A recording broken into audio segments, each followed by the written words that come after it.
Hello friends, and welcome back to another Magic Monday. Today we're looking at Ninja Vanish. Shout out to Master Splinter. With the commander of Satoru the Infiltrator. Satoru, probably. Legendary human ninja rogue. Menace 2/3, 2 mana cost. Whenever he and or one or more other non-token creatures enter the battlefield under your control, if no mana was spent to cast it, draw a card. That's it. That's the whole thing. He appears to be like ready to decapitate somebody, or I don't know what's going on in the art. Whatever. It's colorful and that's fun, but I don't know anything about this art. Whatever.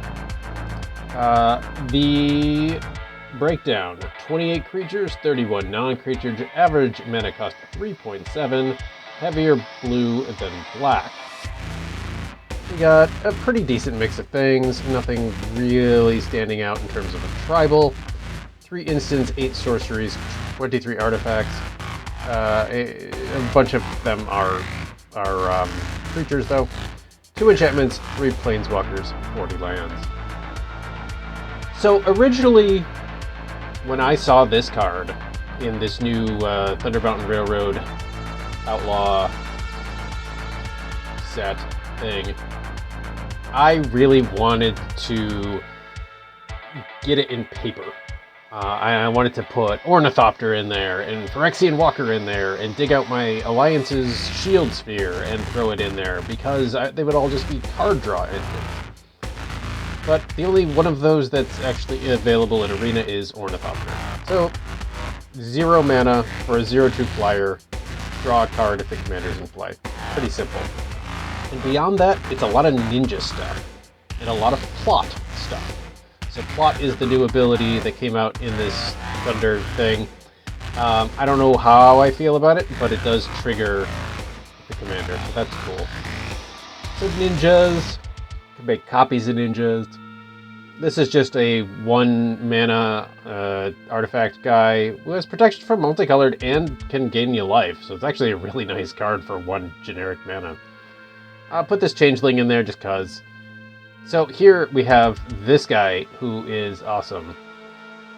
Thopters you control get +2/0. At the beginning of your upkeep, conjure a card named Ornithopter into your hand. So with this Emporium Thopterist in play, along with our commander, every turn we just get to play an Ornithopter for free and draw another card. Surge Engine, because it's an artifact that's cheap. So yeah, as I was saying, I wanted to do all this stuff with Ornithopters and whatever, but he only triggers if it's a non-token creature. So, it's a light Ornithopter key. Choose some control here with Tail's End. Key to the Vault. This is fun. Whenever a equipped creature deals combat damage to a player, look at that many cards from the top of your library. You may exile a non-land card from among them. You may cast the exiled card without paying its mana cost. So, we put this on our Menace commander or on an Ornithopter or whatever that deals combat damage to a player, and we can start casting creatures from our library for free, triggering more card draw. Ninja guy who can destroy stuff, ninja guy who can do Death Touch Lifelink, ninja guy who makes ninjas cheaper, and is basically Master Splinter. And other ninjas and rogues get +1/1, which is cool. Some mana rocks, whatever. Here's the artifact part of it. We have Emery in here. Spell costs 1 less to cast for each artifact you control. We can't get it down to 0 for a trigger, but we can choose target artifact cards in our graveyards and cast them over and over again if they die. Esoteric Duplicator. Whenever you sacrifice this or another artifact, you may pay 2. If you do, at the beginning of next end step, create a token that's a copy of that artifact. So if we sacrifice our Mind Stone to draw a card, we could pay 3 and make another copy of the Mind Stone. Whatever. It's just kind of in here. It doesn't really matter, but it's just, I like the art, I like the name, and I wanted to include it. Fibblefip, Lost on the Range. Ward 2, you may look at the top card of your library at any time. The top card of your library has plot. So, to plot a card, pay the plot cost and exile it.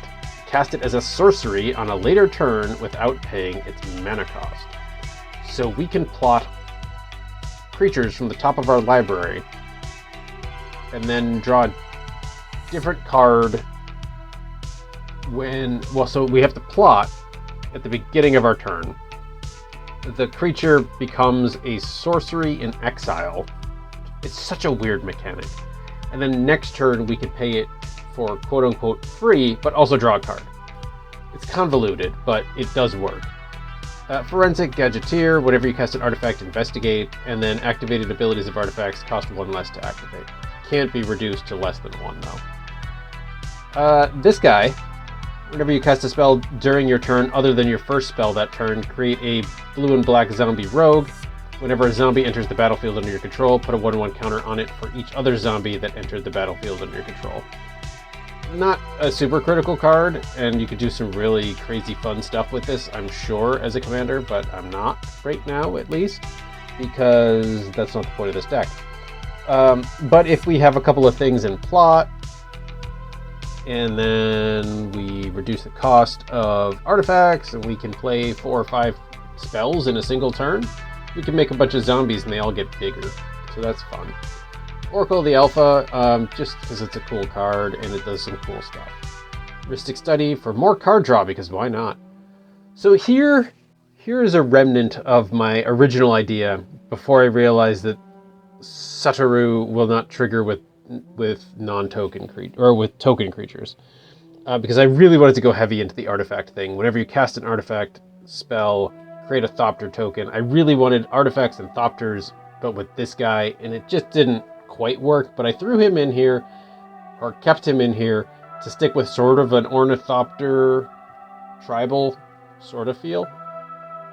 But mostly it's just, make some blockers. When this thing comes into play, Scry 2, whenever another artifact with mana value 3 or greater enters the battlefield, create a 0/0 colorless artifact creature token. With this, creature gets +1/1 for each artifact you control.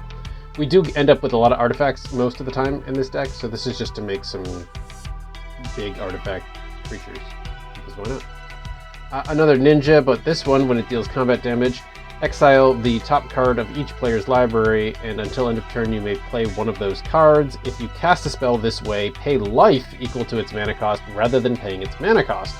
So that will trigger our commander as well. Plot Buzzard.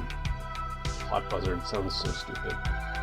But we can cast it for 2 and then wait a turn and then play it for nothing and trigger our commander.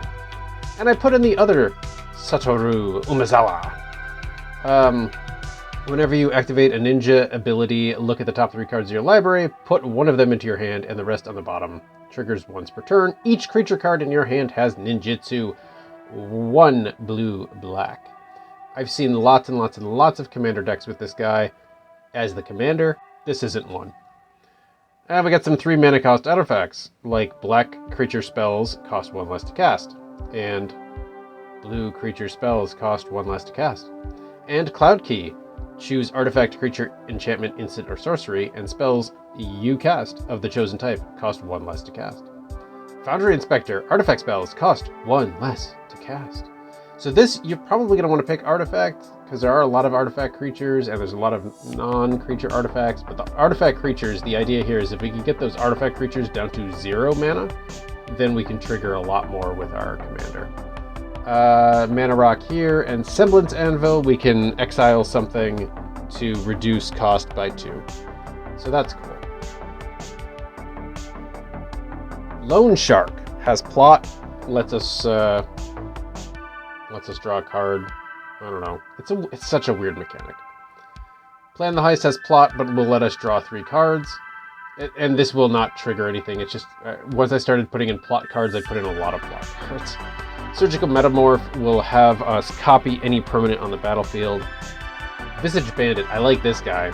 Can enter the battlefield as a copy of a creature you control, except it's a shapeshifter rogue in addition to its other types, and its plot cost is only 3, which is cool. This also has a plot cast and lets us, sacrifice a bunch of blocky tokens and draw a bunch of cards if we want. Rictus Robber, another plot, but it'll also make a zombie token if we want. Twilight Prophet, because, I don't know, I just wanted to put some power cards in here too, and this is a pretty powerful card. Aetherflux Reservoir, ideally we're casting multiple spells a turn so we can gain some life. Gyro's Familiar reduces the cost of historic spells, which includes artifacts, by 1. Weatherlight helps us find historic cards, which includes artifacts, as I said. This card I really like. It's expensive at 5 mana, but return up to 3 target artifacts and or creatures to their owner's hands, and then cast a spell with mana value 4 or less from your hand without paying its cost. So if we have a Twilight Prophet in our hand, we can bump 3 of our opponent's creatures back into their hand and play a Twilight Prophet for free and trigger a card draw with our commander. That's cool. Step Between Worlds, we can choose to draw 7 cards. Tez will make some Thopters. We can get to the ultimate theoretically, but he's just here to make Thopters, honestly. Time Warp, because we're going to be drawing a lot of cards when this deck is working, and we're going to want those extra turns. The Witch King has nothing to do with anything else here, except it's just a good control card. That's really it. Forsaken Monument, let's make those Thopters nice and beefy. Discover the Formula lets us reduce the cost again. Mind's Desire lets us storm and play cards without paying its mana cost. So this, if we have a couple of things in plot, we go cast, and then we storm, so we do this 4 times. We have, you know, basically a 1 in 4 chance of finding a creature, which will then trigger our commander as well. I like this Crocodile. It is 6 mana for a 6/5, but when it enters the battlefield, each creature your opponents control gets a card named Stab Wound on it. Stab Wound gets -2/-2, and the player who controls that creature loses 2 life, and that is rad. Shadow of the Enemy, because it's a powerful card, whatever. We get to cast creatures from our opponent's graveyard. This Tez is the real winner of the Tezes. So creatures and Planewalker spells have an affinity for artifacts, so they cost less with more artifacts that we have. And for +2, deals X damage to each opponent, where X is the number of artifacts you control, and you gain X life. And with lots of artifacts, that's fun.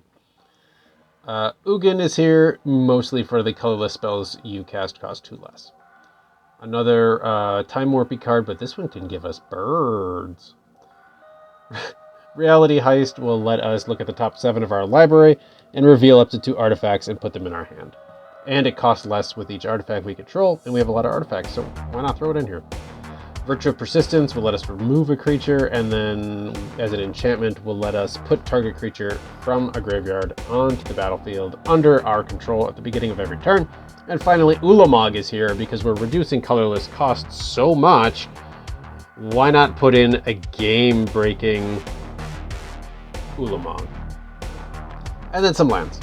So this is a fun deck to play. It's kind of weird. The plot mechanic is very weird. I've spent a lot of time on this intro because plot is weird. I know this set is getting bashed pretty heavily, sort of across the board. But I think this is an interesting commander. It's not maybe my favorite commander deck that I've built or anything like that. If I were building it in paper, I could do a lot more with it, but Arena just has more limitations. So anyway, if you enjoyed this video, you know what to do. It's YouTube. Always do the same thing, guys. Always do the same thing. As always, be kind to yourselves. Be kind to each other. Get some games. See you in the next video.